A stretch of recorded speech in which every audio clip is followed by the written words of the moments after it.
क्या आपको लगता है कि एक ऐसा इंसान जो आज की भागदौड़ और जिम्मेदारियों के बोझ तले दबा हुआ है, वो कभी शांति, समाधि या महासमाधि जैसे गहन अनुभवों को प्राप्त कर सकेगा?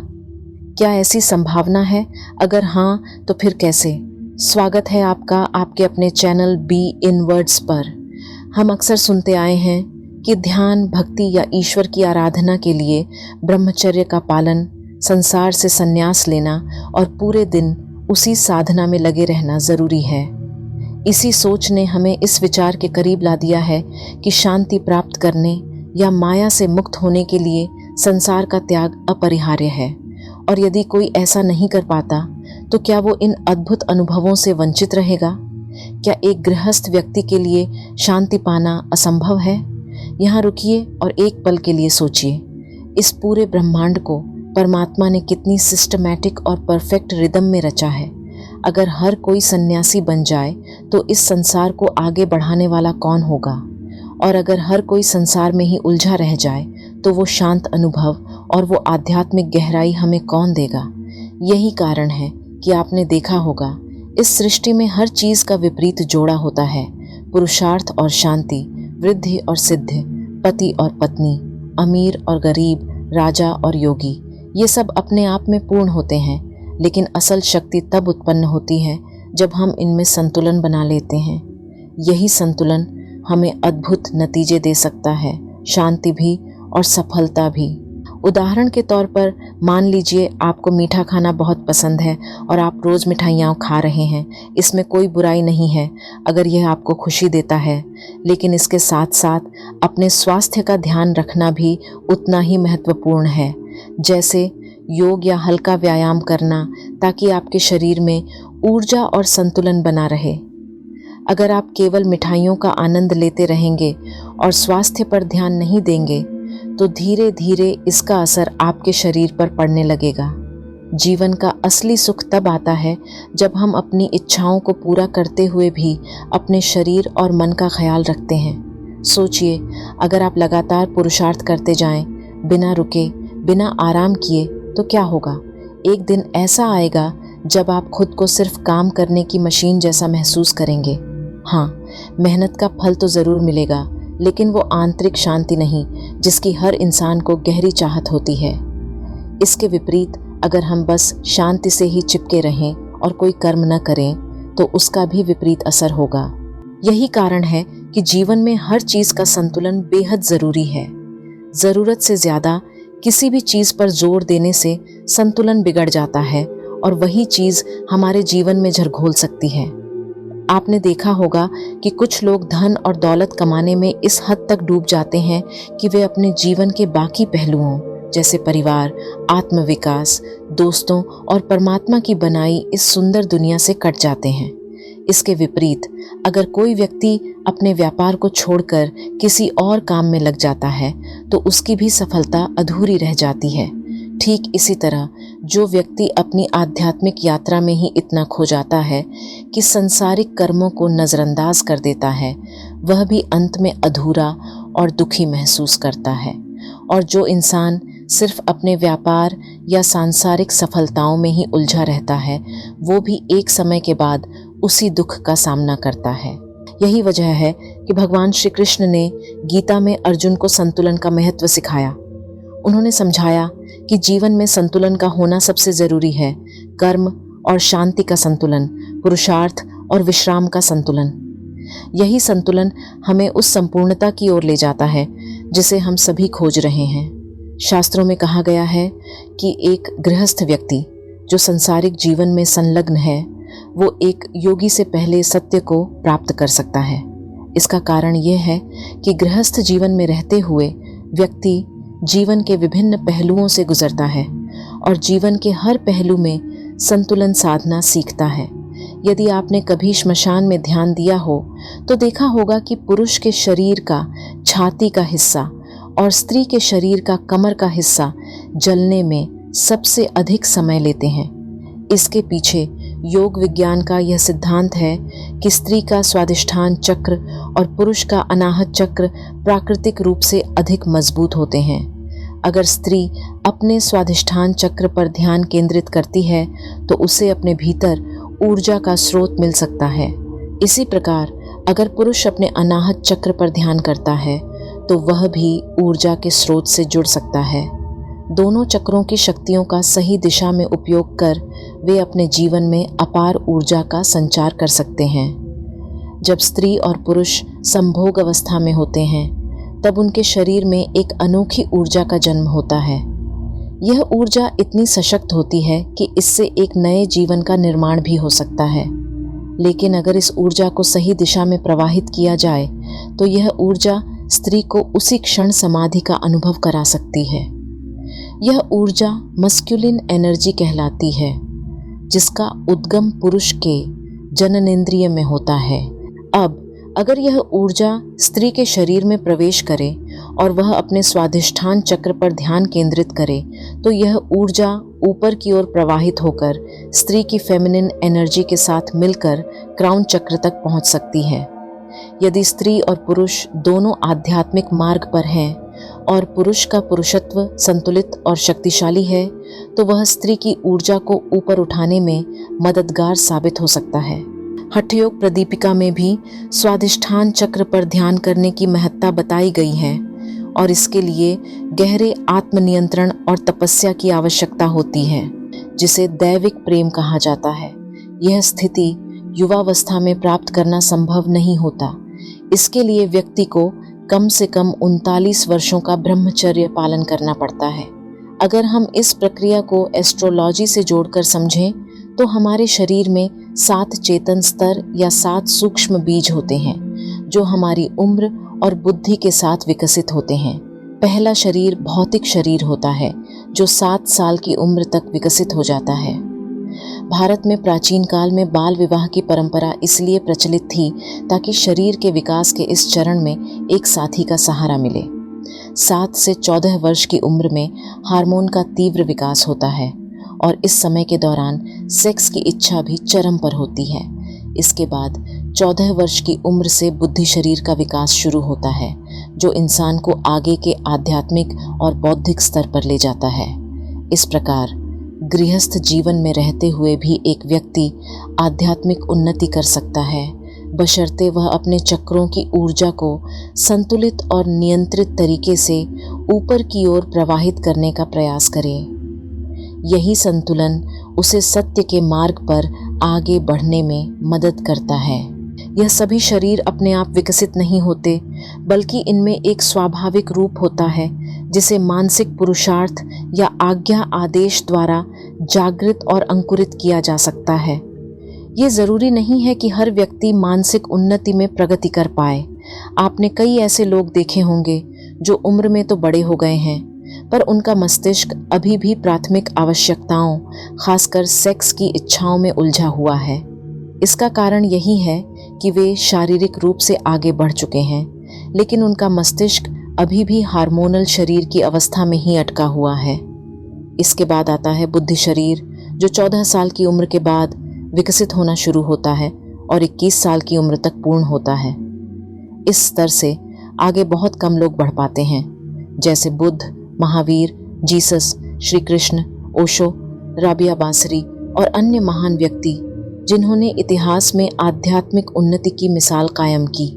बाकी अधिकतर लोग इस बुद्धि शरीर के स्तर पर ही रुक जाते हैं, जबकि उनका भौतिक शरीर आगे बढ़ता रहता है।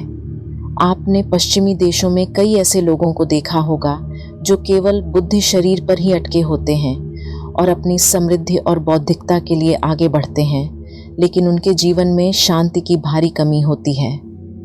अमेरिकन समाज ने भौतिक समृद्धि में अद्वितीय प्रगति की है, लेकिन शांति के मार्ग पर वे अभी भी बहुत पीछे हैं। यही कारण है कि पाखंडी लोग सालों से उनकी शांति की भूख का फायदा उठाते आए हैं, क्योंकि वे शांति के लिए किसी भी कीमत पर तैयार रहते हैं। जैसे हमने इस चर्चा की शुरुआत में कहा था, जीवन में संतुलन बेहद आवश्यक है। सिर्फ पुरुषार्थ करना पर्याप्त नहीं है, क्योंकि पुरुषार्थ तो एक गधा भी करता है, परंतु उसमें दिशा नहीं होती। इसके विपरीत अगर कोई शांति प्रिय व्यक्ति केवल वृक्ष के नीचे बैठा ध्यान करता रहे और जीवन की दिशा समझने का प्रयास करे तो उसके पास दिशा तो होगी, पर वह कभी अपने पुरुषार्थ से कुछ हासिल नहीं कर पाएगा। यही कारण है कि आज भी लोग बाबा और साधुओं के पास जाते हैं, क्योंकि वे उनसे जीवन की दिशा और मार्गदर्शन की अपेक्षा रखते हैं। अगर आप जीवन में संतुलन को नहीं समझते तो आपको दुखी होना तय है। कभी आपको पुरुषार्थ की आवश्यकता होती है और कभी शांति की।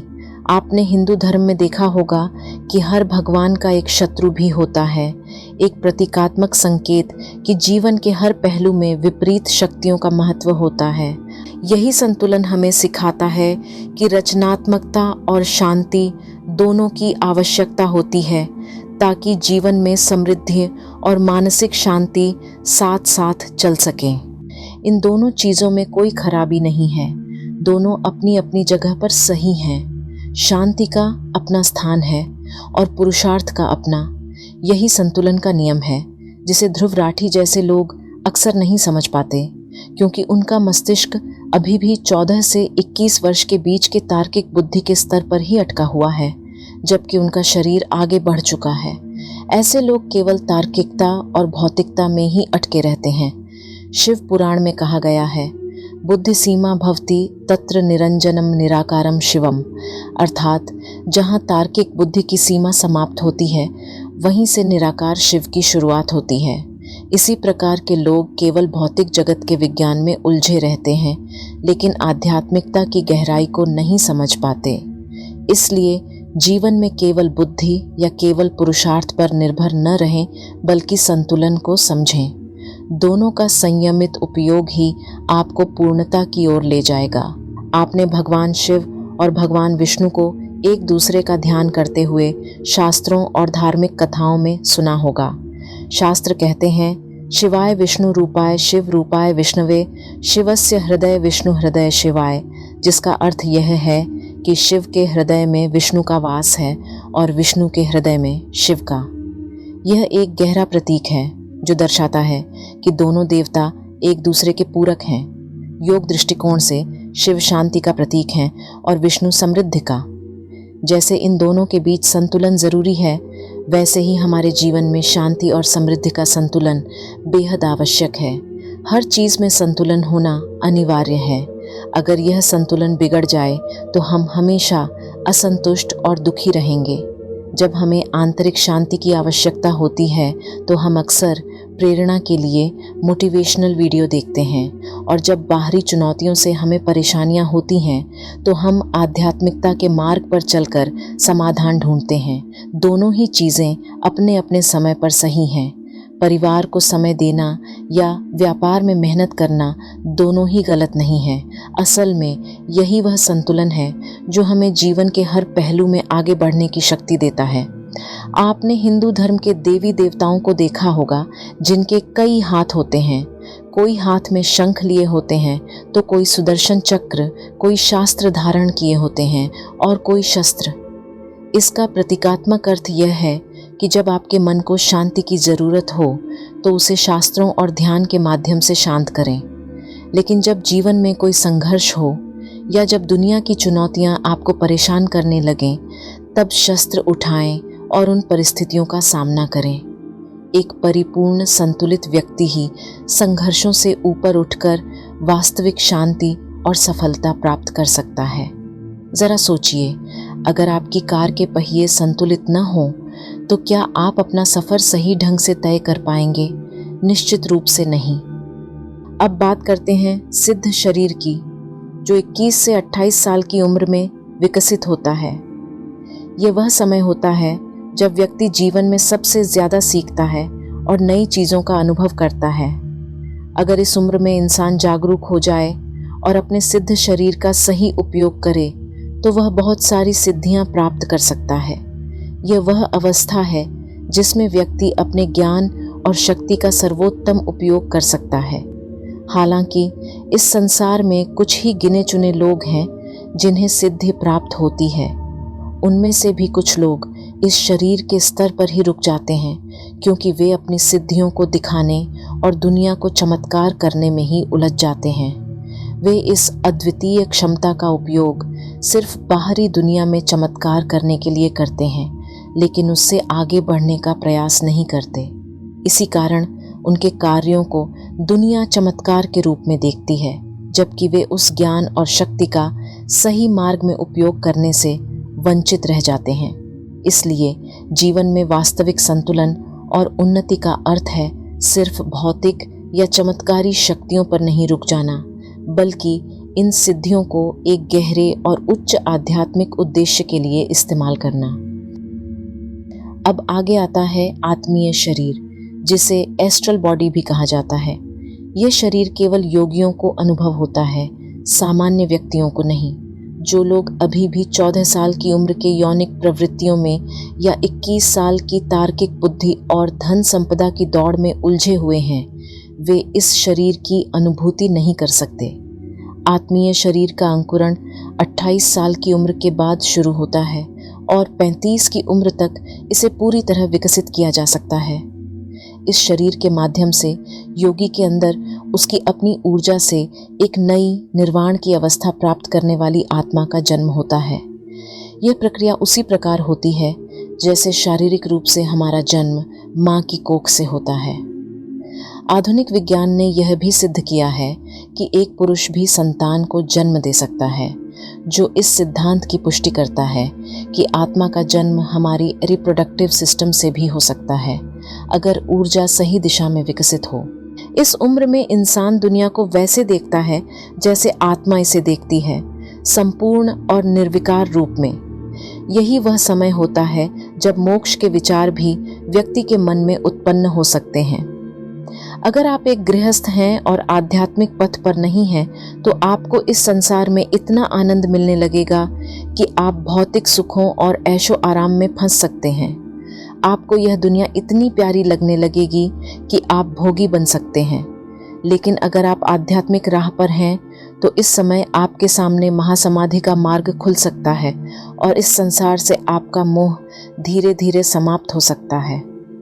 यही वह अवस्था है जिसे कॉस्मिक बॉडी या ब्रह्मांडीय शरीर कहा जाता है, जिसमें व्यक्ति को ब्रह्मांड के साथ एक होने का एहसास होता है। इसे ब्रह्मलीन भी कहा जाता है। इस उम्र में मोक्ष का मार्ग हर व्यक्ति के लिए अलग अलग हो सकता है। कुछ लोगों को संन्यास का विचार आ सकता है, जबकि कुछ लोग मोक्ष की अनुभूति से जीवन को नए दृष्टिकोण से देख सकते हैं। मोक्ष कोई साधारण अवस्था नहीं है, यह जीवन की सबसे प्यारी और उच्चतम अवस्था है। यह आध्यात्मिक यात्रा का अंतिम पड़ाव होता है। जब आप इस जीवन में मोक्ष की अनुभूति कर लेते हैं, तो आपका पूरा जीवन उस मोक्ष की ओर आकर्षित होने लगता है। यह वह अवस्था है जब यह जीवन आपका अंतिम जीवन बन जाता है, क्योंकि आपके कर्मों का फल तुरंत मिलने लगता है। इसे अंग्रेजी में इंस्टेंट कर्म कहा जाता है। अगर आप भी मोक्ष की अनुभूति करना चाहते हैं, तो इस वीडियो के अंत में हम आपको एक सरल विधि बताएंगे, जिससे आप कुछ पलों के लिए उस मोक्ष का अनुभव कर सकते हैं। लेकिन याद रखिए, जब आत्मा ब्रह्मांड में घुलने का प्रयास करती है, तब माया का प्रभाव भी अत्यधिक प्रबल हो जाता है। माया, जो परमात्मा की दासी है, आपको परमात्मा से मिलने में हमेशा अवरोध पैदा करती है। माया से पार पाने के लिए आपको उससे लड़ने की ज़रूरत नहीं है, बल्कि उसे समझने और स्वीकारने की ज़रूरत है।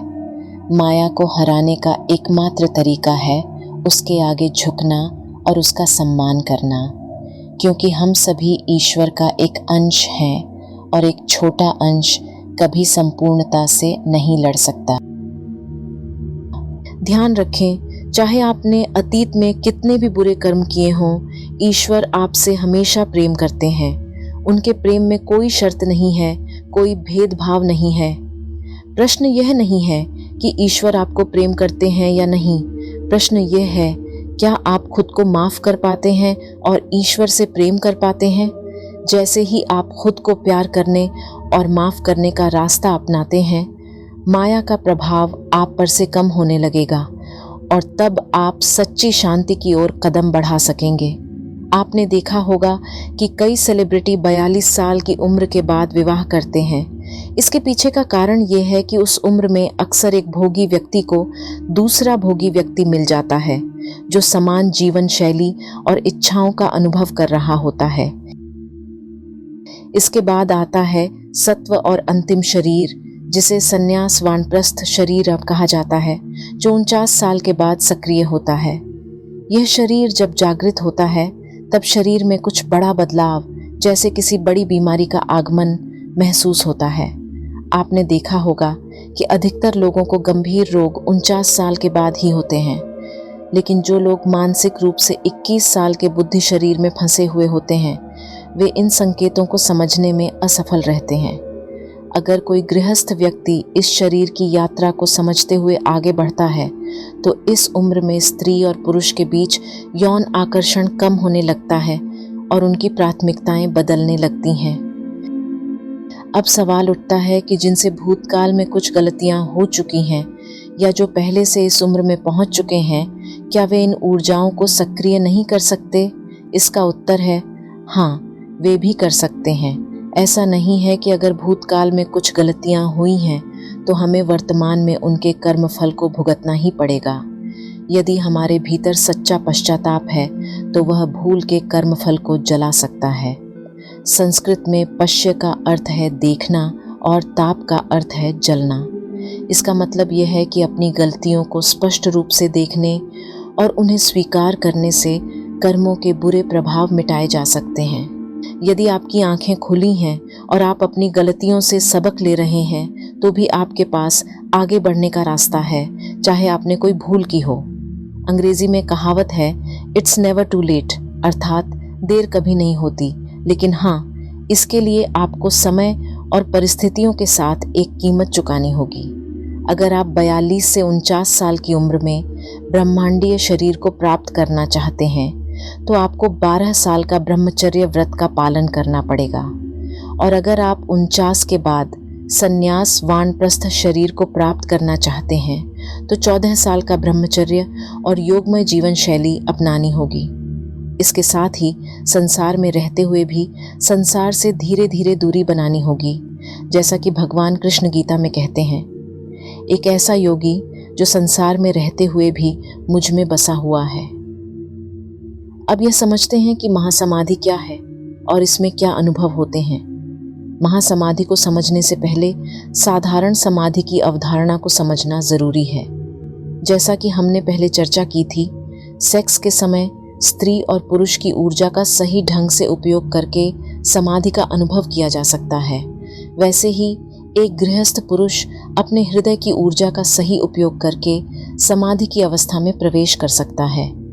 इसमें पुरुष के अनाहत चक्र, हृदय केंद्र की ऊर्जा को आज्ञा चक्र, मस्तिष्क केंद्र के आदेश से स्थापित किया जाता है। हर इंसान के अंदर 2 प्रकार की ऊर्जा होती है, एक पुरुष ऊर्जा और दूसरी स्त्री ऊर्जा। पुरुष के हृदय में स्त्री ऊर्जा होती है जिसे फेमिनिन एनर्जी कहा जाता है, और स्त्री के शरीर में नाभि के नीचे स्वादिष्ठान चक्र के पास पुरुष ऊर्जा होती है जिसे मस्कुलिन एनर्जी कहते हैं। जब ये दोनों ऊर्जाएं सही दिशा में प्रवाहित होती हैं और संतुलित होती हैं, तब व्यक्ति समाधि की उच्चतम अवस्था तक पहुंच सकता है। सेक्स के समय स्त्री के शरीर में नाभि के नीचे का हिस्सा स्वाभाविक रूप से संकुचित हो जाता है और उसके गुप्त द्वार जैसे योनि और गुदा से अशुद्धियां बाहर निकलती हैं। इसका कारण यह है कि पुरुष को उस समय अशुद्धि का अनुभव न हो। इसी कारण सेक्स के बाद अक्सर स्त्री को नाभि के नीचे दर्द महसूस होता है। लेकिन जब कोई व्यक्ति अपनी ऊर्जा को ऊपर उठाता है और इसे क्राउन चक्र तक पहुंचाता है तो उसे गहरी शांति, ठंडक और एक दिव्य सफेद प्रकाश का अनुभव हो सकता है। इस अवस्था में हमारे विचार कम हो जाते हैं और हमें गहरी खुशी और संतुलन का एहसास होता है। गृहस्थ जीवन में भी स्त्री और पुरुष एक दूसरे की मदद से इस समाधि की अवस्था तक पहुंच सकते हैं। यदि कोई गृहस्थ पुरुष 14 दिनों तक ब्रह्मचर्य का पालन करता है तो वह भी समाधि का अनुभव कर सकता है। इस वीडियो का सार यही है कि हमने संतुलन और गृहस्थ समाधि के बारे में सीखा। अगर कोई व्यक्ति केवल पूजा पाठ और भक्ति में ही लगा रहे तो वह भी अंततः दुखी होगा, और अगर कोई व्यक्ति जानवर की तरह कर्म करके केवल संपत्ति जमा करता रहे तो वह भी दुखी ही रहेगा। इसलिए जीवन में संतुलन सीखना अत्यंत आवश्यक है।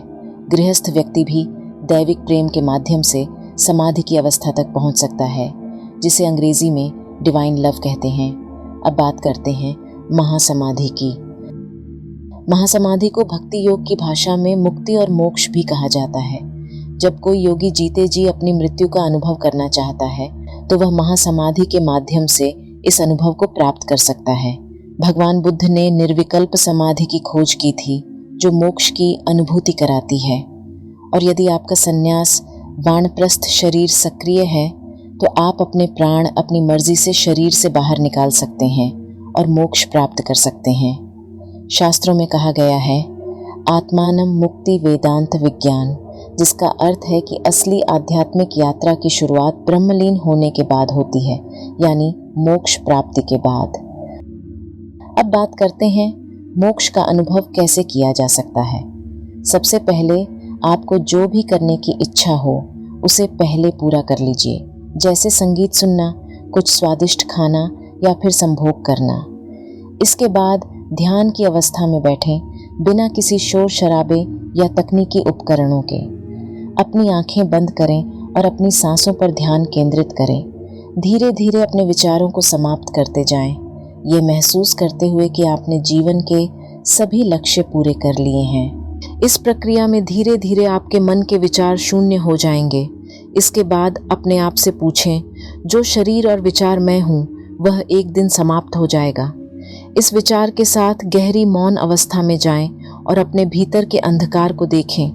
अपने अंदर छिपी उदासी और निराशा को महसूस करें। फिर अंत में उन सभी को माफ़ कर दें जिन्होंने आपके साथ कभी बुरा किया है, यहाँ तक कि अपने माता पिता को भी।